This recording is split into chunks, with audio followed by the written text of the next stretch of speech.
ஒரு காலத்தில் மகிஷாசுரன் என்ற வலிமையான அரக்கன் இருந்தான். அவன் பாதி எருமை பாதி மனிதன். மகிஷாசுரன் 3 உலகங்களையும் சொர்க்கம், பூமி, பாதாளம் ஆள் நினைத்தான். அவன் பிரம தேவனை மகிழ்விக்க கடுமையான தவம் செய்தான். அவனுடைய பக்தியால் ஈர்க்கப்பட்டு பிரம்மா அவன் முன் தோன்றினார். மகிஷாசுரன் அழியாமைக்கான வரம் கேட்டான். ஆனால் அழியாமை வரம் கொடுப்பது இயற்கைக்கு மாறானது என்று பிரம்மாவுக்கு தெரியும்.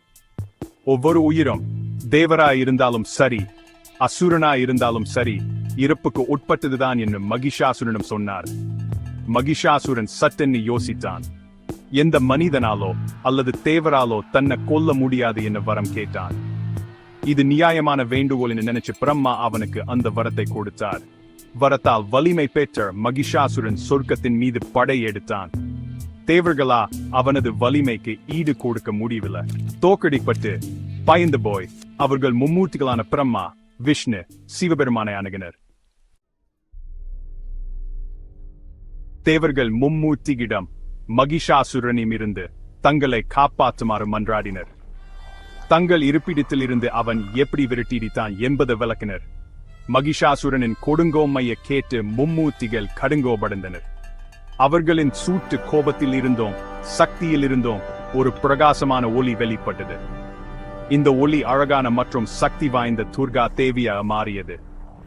மும்மூர்த்திகள் ஒவ்வொருவரும் துர்கைக்கு தங்க தெய்வீக ஆயுதங்களை வழங்கினர்.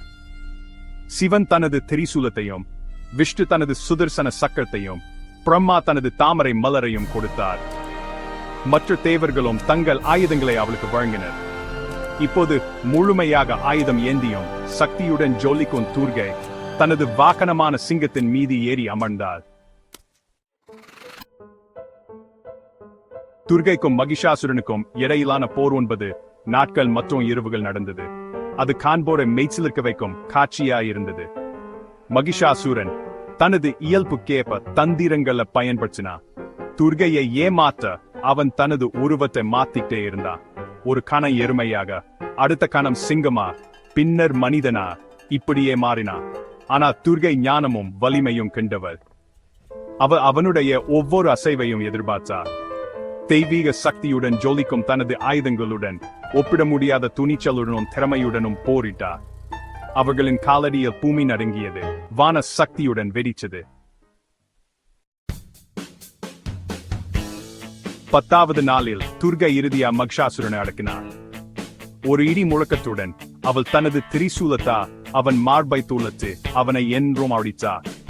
தேவர்கள் மகிழ்ச்சியடைந்து சொர்க்கத்தில் இருந்து மலர்களை பொழிந்தனர். துர்கையின் வெற்றி தீமைக்கு எதிரான நன்மையின் வெற்றியையும் இருளுக்கு எதிரான ஒளியின் வெற்றியையும் குறிக்கிறது. இந்த வெற்றியை விஜயதசமி அல்லது தஸ்ரா என்று கொண்டாடுகிறோம். தீமை எவ்வளவு சக்தி வாய்ந்ததாக தோன்றினாலும் அது எப்போதும் நல்ல சக்திகளால் தோற்கடிக்கப்படும் என்பதை இது நமக்கு நினைவூட்டுகிறது. வெல்ல முடியாத போர் வீரன் தேவியான துர்கை தைரியம், வலிமை மற்றும் சரியானதுக்காக போராடும் அசைக்க முடியாத மனப்பான்மையை உள்ளடக்கியவள். அவள் அனைவருக்கும் நம்பிக்கை மற்றும் பாதுகாப்பின் அடையாளமாயிருக்கிறார்.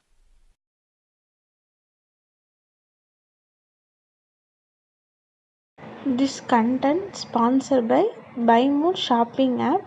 இந்த ஆப்பில் நம்ம டெய்லி யூஸ் பண்ணுற கிளாசரிஸும் மற்ற தேவையான வீட்டுக்கு தேவையான அனைத்து பொருட்களும் மற்ற ஆன்லைன் பிளாட்ஃபார்மோட கம்மியான ப்ரைஸில் கிடைக்கும். லிங்க் டிஸ்கிரிப்ஷனில் தர செக் பண்ணி பாருங்கள். தேங்க்யூ.